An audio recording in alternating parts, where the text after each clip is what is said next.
Boa tarde, amigos.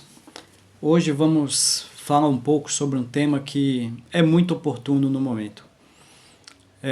Nós vimos ontem, né, em várias regiões do nosso país, a Defesa Civil disparou alertas, né, para que a população ficasse prevenida, porque havia a possibilidade da passagem de um ciclone, e esse ciclone poderia causar alguns estragos, né, físicos, né?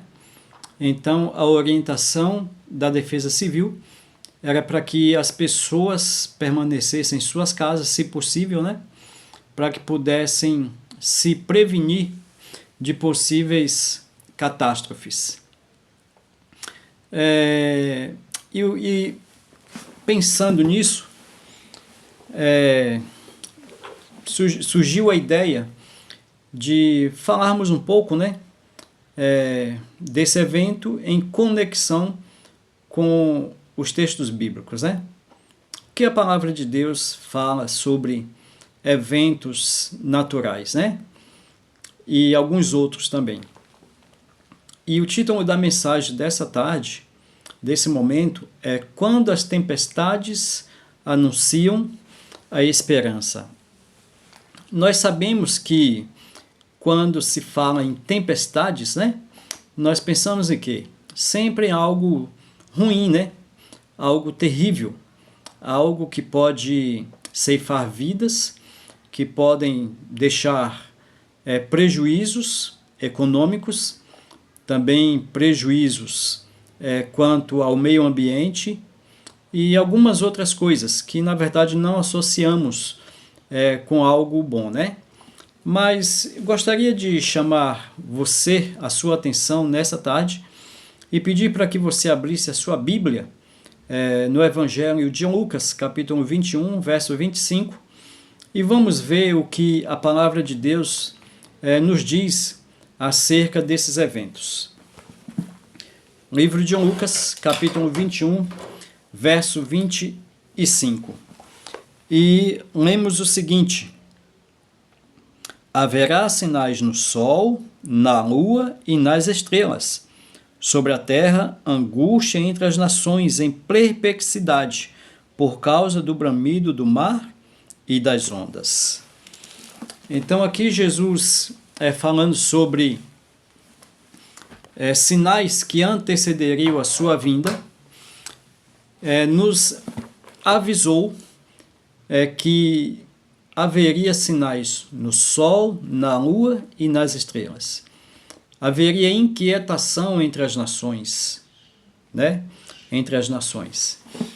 E nós percebemos que o mundo que vivemos hoje está bem mudado. Está bem mudado. Coisas que há muitos anos atrás nem sonhávamos que acontecesse aqui no Brasil, hoje estamos presenciando. E vemos que é algo assim que, em alguns casos, acaba se tornando devastador.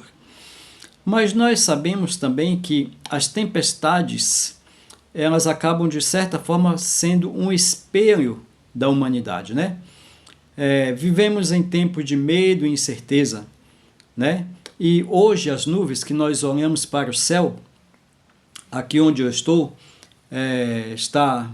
temos aqui uma porta de vidro, né, que nos dá o privilégio de olharmos para o céu. E nesse momento existem muitas nuvens escuras no céu. Vemos um pouco do azul do céu, mas também vemos muitas nuvens escuras. E essas nuvens nos anunciam o quê? Chuva. Mas, sabe, em meio a eventos terríveis como esse, a palavra de Deus já nos alertava, né, que haveria tempos de comoção natural, mas também de comoção espiritual. E veja só, no estado do Paraná, esse ciclone que passou de ontem para hoje, né, acabou atingindo ventos superiores a 240 km por hora. Então, as imagens que vemos pela internet são, assim, devastadoras. Devastadoras. Mas vamos ver o que nos diz a palavra de Deus no capítulo 24 de Mateus, versos 7 e 8. Mateus 24, 7 e 8. E lemos o seguinte: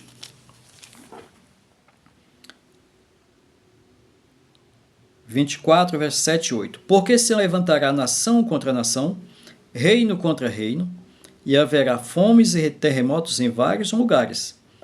Porém, tudo isto é o princípio das dores. Então sereis atribulados e vos matarão. Sereis odiados de todas as nações, por causa do meu nome. Então, Jesus disse que também, pouco antes da sua vinda, haveria fomes, terremotos em vários lugares.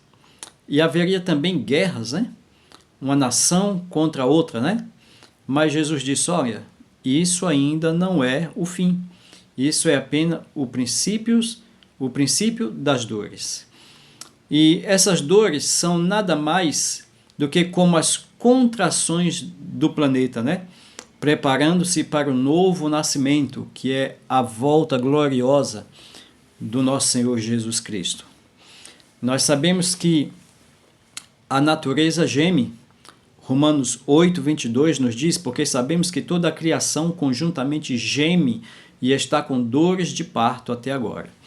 Então nós bem sabemos que, devido à ganância humana, o egoísmo humano, né, a natureza ela tem sido destruída por questões econômicas, por questões pessoais, por questões cada país querer ser mais soberano que o outro, fortalecendo a sua economia, né? Nós vemos aí a briga que está dos Estados Unidos com as outras nações, né? A China, principalmente, por ser um concorrente assim que tem se demonstrado um empecilho no seu caminho.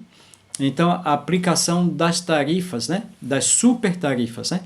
Tarifas de 50%, 60%, 100%, 80%, 140%, né? Por quê? Para querer proteger a sua economia, proteger o seu povo. Então, com isso, entra em disputa também a questão das terras raras. O que são as terras raras? São aquelas terras onde ali elas guardam, né, os minérios especiais, os minérios raros, como o nióbio, por exemplo, né, e alguns outros, né, que são o níquel, por exemplo, também, né, o lítio, né, que são utilizados em quase todos os produtos eletrônicos, né? Então, para que possa preservar a sua economia, a sua superioridade sobre as outras nações, então um país acaba brigando com outro para que possa ter a supremacia sobre esses tipos de metais, né, para que possa proteger o seu povo. Mas nós vemos que o próprio planeta tem clamado pela restauração.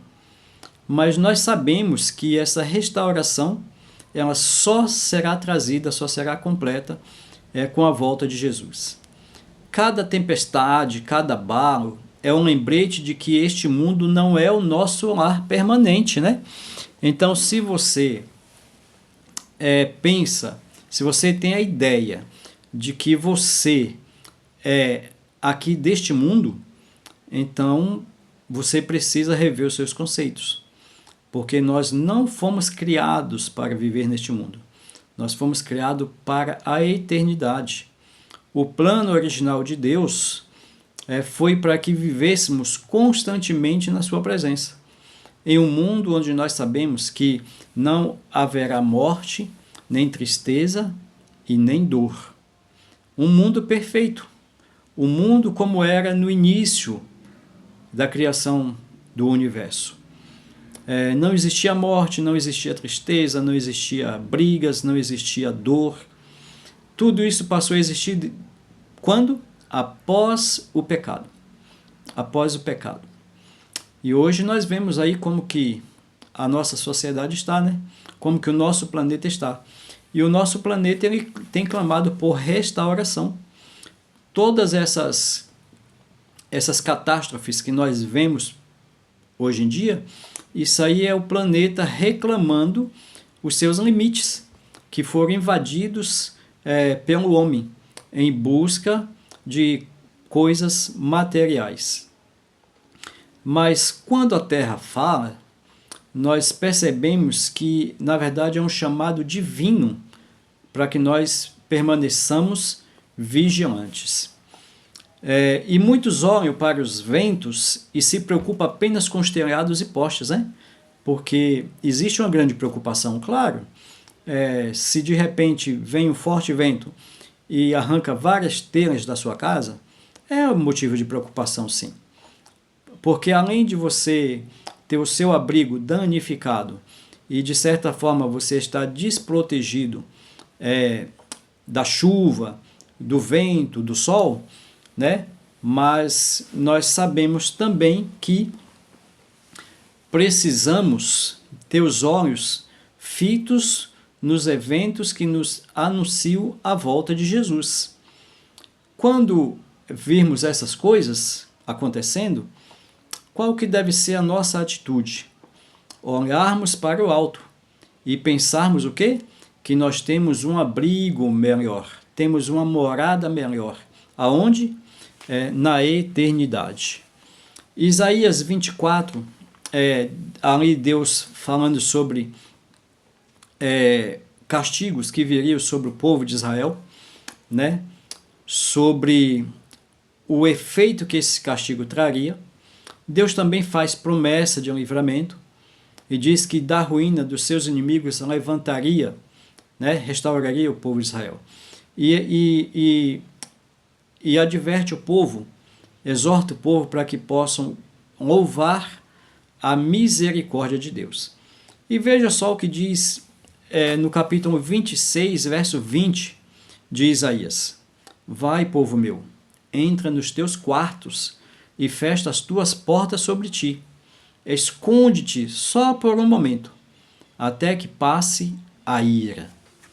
Então, Deus aqui está advertindo o povo de Israel, naquele momento, que quando visse as calamidades acontecendo, então eles deveriam buscar se abrigar em Deus, pedir misericórdia, pedir perdão dos seus pecados, até que passasse a ira de Deus. E quando essa ira passasse, viria o quê? A bonança. Então veja só, assim como nós buscamos abrigo durante as tempestades físicas, devemos entender, devemos saber que Deus é o abrigo para a nossa alma, é o abrigo para as nossas incertezas, é o remédio, é a cura para as nossas feridas. Quando os ventos sopram lá fora, é tempo de buscar refúgio unicamente em Jesus. Porque unicamente Jesus deve ser o nosso abrigo, é a nossa rocha, é a nossa salvação, é a nossa certeza de um mundo melhor. No Salmo 46, de 1 a 3, o salmista diz o seguinte: Deus é o nosso refúgio e fortaleza, socorro bem presente na angústia. Veja só, ele tinha a certeza de que mesmo ele passando por momentos angustiosos, por momentos difíceis, Deus era o seu socorro presente, era a sua fortaleza e o seu refúgio. E veja o que essa certeza traz ao salmista. Portanto, não temeremos, ainda que a terra se mude e os montes se transportem para o meio dos mares. Eu entendo que isso aqui, o salmista estava fazendo uma referência ao dilúvio, né? Porque como que os montes vão se mover de um lugar para outro, né? Como que um monte que está aqui em terra seca, vai acabar sendo transportado para o meio do mar, né? Porque nós vemos que no princípio da criação, Deus fez separação entre a terra seca e as águas. Então, eu entendo, pelo relato bíblico, que no início da criação, após Deus fazer essa reorganização do nosso planeta, então não existia nenhum monte no meio do mar, né? Então, eu acredito que aqui o salmista está fazendo referência ao dilúvio, que ali a terra foi toda removida, né? E sabemos que formaram os grandes montes, né? Então, veja só, as tempestades anunciam o poder de Deus. As forças da natureza, sob o controle do inimigo, por um tempo, não pode destruir aquele que confia no Senhor. Então, veja só, é complicado nós passarmos por determinadas situações? Sim, é. Sabe por quê? Porque nós somos seres humanos, nós somos frágeis e por nós mesmos nós não temos poder para solucionar muitas coisas. Mas quando somos auxiliados com o poder de Deus, quando somos revestidos pelo poder de Deus, aí sim, nós conseguimos vencer o inimigo. Então veja só, os sinais do fim, na verdade, é um aviso de misericórdia da parte de Deus. Jesus não nos deixou ignorantes acerca dos sinais da sua vinda e do fim do mundo, do fim da história da humanidade. Mas ele disse claramente que haveria sinais no céu, na terra e no mar. Então, se Jesus já nos advertiu que haveria sinais no céu, na terra e no mar, então nós devemos levar em conta de que esses fenômenos são nada mais do que alertas de amor de Deus para nós, para ficarmos vigilantes, para permanecermos perseverantes, e um chamado a nos arrependermos. É um chamado ao arrependimento, um chamado para abandonarmos o pecado, abandonarmos as nossas opiniões, as nossas posições, as nossas queixas, né? As nossas resistências quanto à palavra de Deus e nos arrependermos e aceitarmos o perdão de Deus. Lucas 21, 28 nos diz o seguinte: ora, quando essas coisas começarem a acontecer, olhai para cima, olhai para cima, olhai para o céu, porque a vossa redenção está o quê? Próxima. E você acredita que a volta de Jesus está muito próxima? Eu acredito.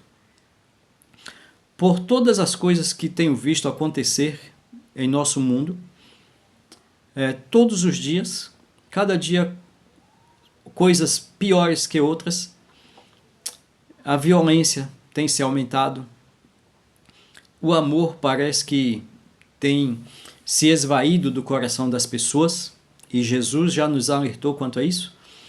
Disse: será que quando o Filho do Homem vier nas nuvens dos céus, encontrará fé na terra, ou achará fé na terra?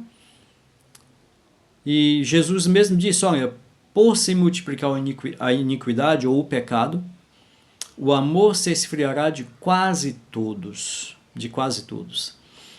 Algumas pessoas, alguns estudiosos, eles dizem que esse amor que Jesus disse que esfriaria do coração das pessoas seria o amor relacionado às coisas espirituais. E concordo. Sim, a cada dia que passa as pessoas estão mais incrédulas.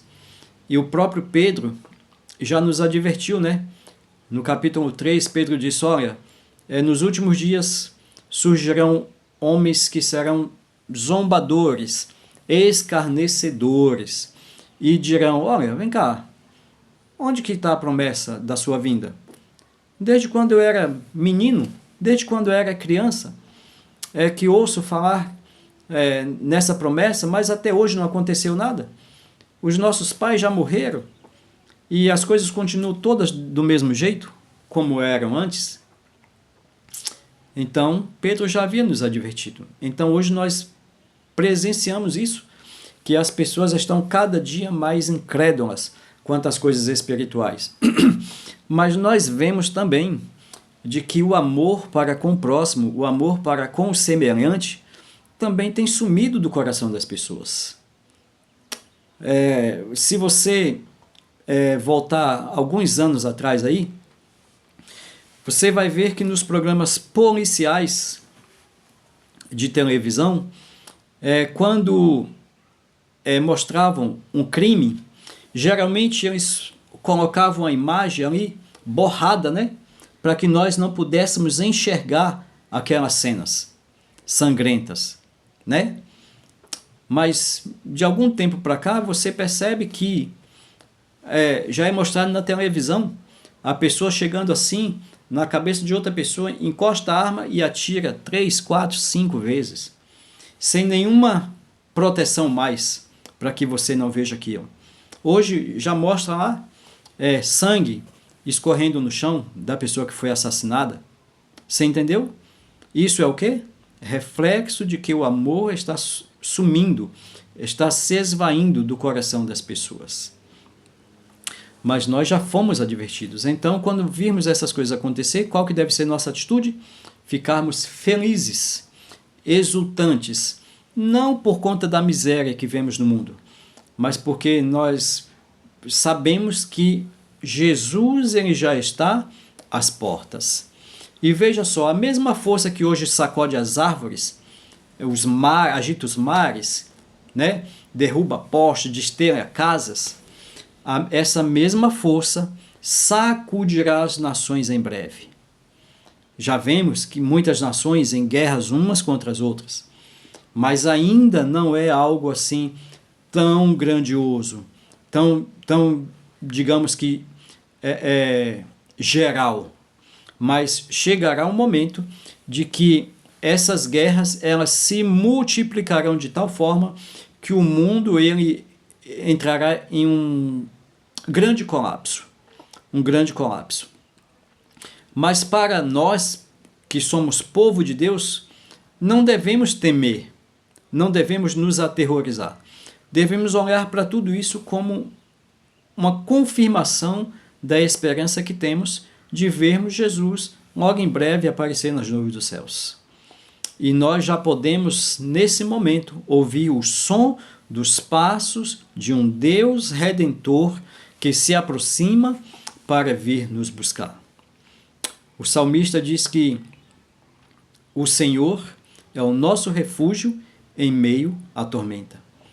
Então, enquanto as pessoas aí fora que não conhecem essa mensagem, não conhecem este evangelho, as pessoas que não temem a Deus, enquanto elas temem, se desesperam, nós devemos fazer o quê? Confiar. Continuarmos confiando em Deus. Nós sabemos muito bem como que Deus conduziu a nossa vida no passado. Nós sabemos como Deus conduz a nossa vida no presente. E por que não vamos confiar que Ele continuará conduzindo no amanhã? Nós temos a certeza, sim, que é um Deus que se preocupa conosco. E aqueles que estão em Cristo não precisam se desesperar, porque Ele mesmo acalmou tempestades. Quando nós vamos para o livro de Marcos, capítulo 35 a 41, nós vemos ali que é dito, e ele despertando repreendeu o vento e disse ao mar, cala-te, aquieta-te, e o vento se aquietou, e houve grande bonança. Nós sabemos aqui que esse evento aconteceu ali no Mar da Galileia, né? Quando os discípulos estavam ali atravessando o mar, né? E de repente levantou-se uma grande tempestade. E Jesus estava naquele barco, né? Mas devido ao cansaço e também para provar a fé dos discípulos, certo? Porque Jesus adormeceu não foi apenas por conta do cansaço físico. Às vezes nós somos levados a pensar que ele adormeceu por conta do cansaço físico apenas. Mas não, foi uma forma também de provar a fé dos discípulos para ver se eles conheciam o seu mestre e se eles realmente depositavam toda a sua confiança, a sua vida, os seus anseios em suas mãos. E aí, quando levantou-se a tempestade, que o barco estava sendo agitado pelas águas ali do mar, eles temeram que o barco afundasse. E foram lá e falaram: Senhor, mestre, será que o senhor não percebeu ainda que nós estamos em perigo? O senhor não está vendo a tempestade que estamos enfrentando? E naquele momento Jesus levantou e simplesmente falou ao mar: cala-te, acalma-te. E naquele momento aconteceu o quê? A tempestade cessou. E ali Jesus os repreendeu, né? Falando acerca de que eles eram homens de pouca fé. De pouca fé. Mas nós, seres humanos, temos a tendência de ser assim, né? Não só os discípulos, por terem andado com Jesus, mas nós também. Nós andamos com Jesus todos os dias, né? Todos os momentos. E quantas vezes nos vemos em determinadas situações, em alguns instantes, em que a nossa fé vacila, né? E nós tememos pela nossa vida, tememos pelo nosso sustento, tememos pela nossa saúde, né? E da mesma forma Jesus está falando para nós: olha, acalma-te, acalma-te, não se preocupe com o que está acontecendo. O medo não pode nos abater. O medo não pode nos abater. Sabe por quê, queridos? Porque o mesmo poder que domina os ventos e que acalmou o mar, esse mesmo poder pode também dominar o coração aflito. O Salmo 91, de 1 a 4, nos diz o seguinte: aquele que habita no esconderijo do Altíssimo, à sombra do Onipotente descansará. Ele te cobrirá com as suas penas e debaixo das suas asas estarás seguro. Então nós sabemos que esse salmo é um dos salmos que as pessoas gostam de abrir a Bíblia e deixar aberta, né? Em cima de uma mesa, em cima de uma estante. Mas muitos deles nunca pararam para ler esse salmo e para meditar. Mas nós sabemos que esse salmo aqui é uma manifestação clara de confiança no poder de Deus e também uma manifestação muito clara do cuidado e da preocupação de Deus para conosco. E nós sabemos que a tempestade final ela será desencadeada para que após essa tempestade venha a bonança eterna. E veja só, em breve virá uma tempestade maior, que é chamada de a crise final, onde o vento da prova testará cada fé, mas logo após o céu se abrirá em glória. A tempestade cederá lugar ao sol da justiça. Queridos, em Timóteo, Paulo nos alertou de que os últimos dias, nos últimos tempos, haveriam dias difíceis. E Paulo ali ele enumera várias coisas. Diz que o homem seria egoísta, avarento, sem amor próprio, sem amor para com o seu próximo, entendeu? Egoísta, caluniador. Então veja só, nós estamos vivendo tudo isso hoje? Sim, estamos. As pessoas hoje têm sido muito egoístas. Cada um só quer pensar em si. E nós sabemos que, pelo desenrolar dos eventos proféticos, os dias serão terríveis. O capítulo 12 de Daniel diz que nos últimos dias haverá uma provação como nunca houve desde que houve humanidade. Mas Daniel ele nos faz uma promessa, ou seja, Deus nos faz uma promessa através do profeta Daniel. E diz assim: mas nesse tempo se levantará Miguel, o grande príncipe, para libertar o seu povo. Então, queridos, veja só, quem que é o sol da justiça? Jesus Cristo, nosso Salvador. Não existe vitória sem luta. Entendeu? Se você pensa em vencer sem nenhum tipo de batalha, então você está equivocado. Está equivocado. Porque o livro de Apocalipse, por várias vezes, o apóstolo João escreveu, inspirado por Deus, né, que o que vencer herdará todas as coisas. O que vencer, darei a oportunidade de se assentar-se comigo no meu trono. O que vencer comerá do fruto da árvore da vida. Entendeu? Então a promessa que contém no livro de Apocalipse, também em toda a Bíblia, é apenas para o vencedor, não para o perdedor. Então, se nesse momento você está passando por problemas, está passando por dificuldades e está pensando em desistir dessa caminhada, por favor, pense, não desista. Ainda é tempo e falta pouco tempo. Veja só o que nos diz Apocalipse 1, verso 7. Eis que vem com as nuvens e todo olho o verá. Querido, o nosso Senhor Jesus Cristo nos fez uma promessa. E essa promessa é real, é verdadeira. Essa promessa é fiel.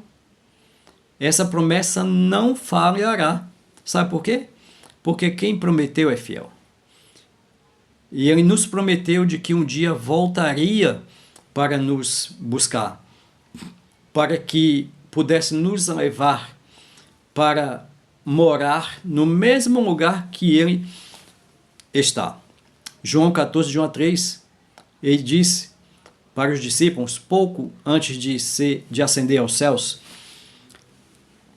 ele disse: não se turbe o vosso coração, não se atemorize, credes em Deus, crede também em mim. Na casa do meu pai há muitas moradas. Há muitas moradas. Se não fosse assim, eu teria dito: vou preparar-vos um lugar. E quando eu preparar um lugar, virei outra vez e vos levarei para mim mesmo, para que onde eu estou, estejais vós também. Querido, isso é uma promessa maravilhosa. É a promessa mais certa que nós temos em nossa vida. Eu costumo dizer que o ser humano, existe apenas duas certezas na vida do ser humano, que não tem como falhar, com algumas exceções. E eu vou explicar. A primeira certeza que o ser humano deve ter é de que Jesus um dia voltará, porque ele mesmo prometeu e ele não vai falhar. Certo? Essa é a primeira certeza. A segunda certeza que todo ser humano tem é que um dia todos nós vamos morrer. Mas lembra que eu disse com algumas exceções? Porque por ocasião da volta de Jesus, muitos estarão vivos e não passarão por essa morte, pela morte física. Serão transformados, restaurados ao estado original que Deus criou o homem. Entendeu? E juntamente com os mortos que ressuscitarão, ascenderão aos céus com Jesus. Então, essas são as duas certezas que nós não podemos perder em nossa vida. Então, veja só, as tempestades estão se acumulando, prenunciando o dia em que Cristo virá com poder e grande glória. Os que se refugiaram em Deus estarão em segurança. Então, você quer estar seguro quando essa tempestade se levantar, a tempestade final, não é essa tempestade que afligiu o nosso país agora, que causou alguns estragos, não. É a tempestade final, as provações final. Então, você quer estar seguro? Então, se refugie em Jesus Cristo. Estude a sua palavra. Busque fazer a sua vontade. Ore a Deus todos os dias, pedindo que te dê um coração disposto a te obedecer. E o meu apelo final nessa tarde para você é que o vento sopra forte lá fora hoje, mas há uma tempestade ainda maior se aproximando. Sabe qual? O juízo final. E onde estaremos abrigados? Provérbio 18, verso 10 nos diz o seguinte: torre forte é o nome do Senhor, para ela correrá o justo e estará em alto refúgio.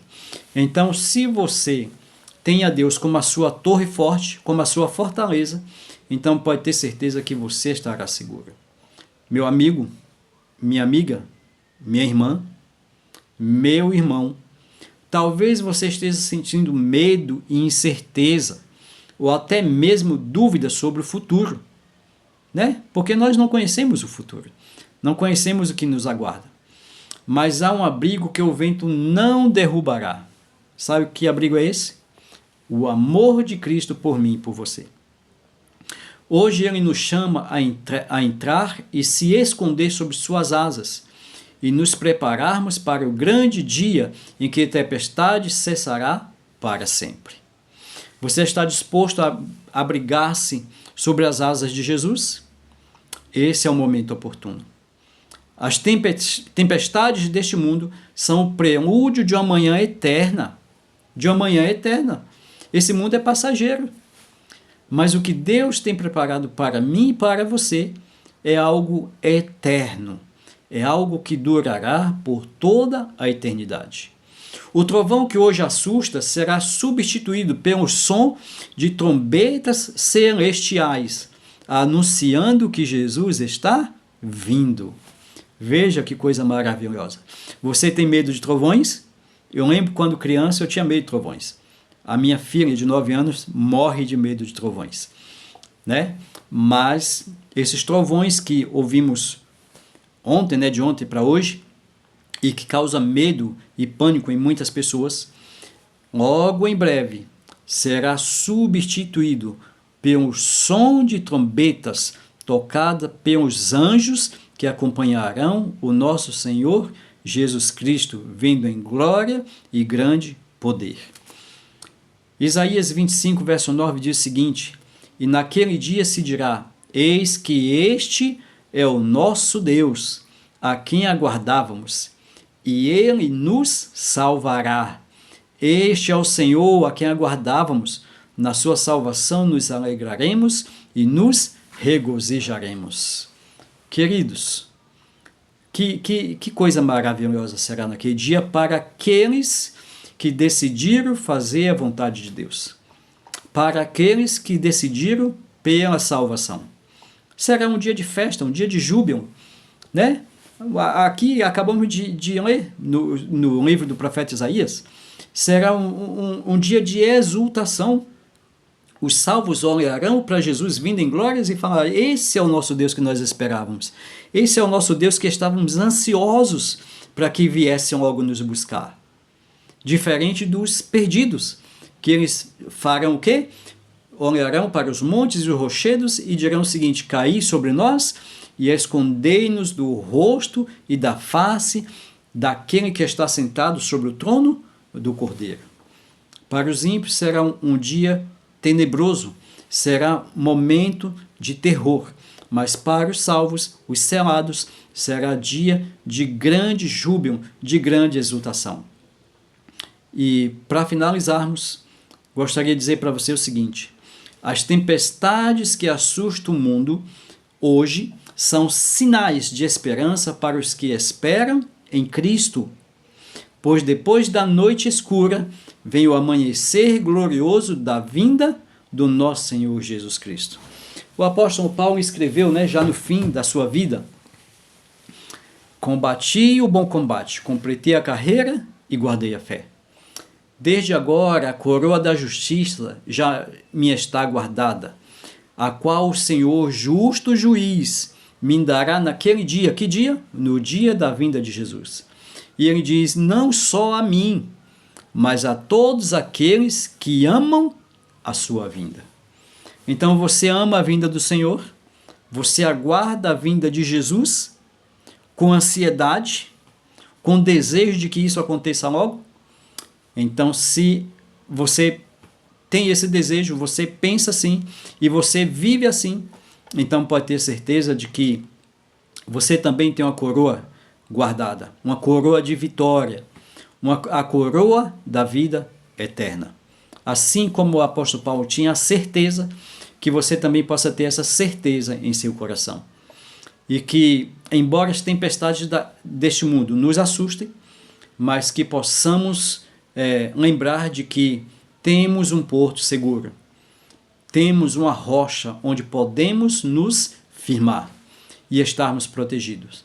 E essa rocha chama-se o Senhor Jesus Cristo. Que Deus te abençoe nessa tarde, que te proteja, que o Espírito Santo possa continuar conduzindo a sua vida e que possa te dar força nessa caminhada. E que logo em breve, juntos, possamos nos alegrar e nos exultarmos com o aparecimento do nosso Senhor Jesus Cristo nas nuvens dos céus. Que Deus te abençoe.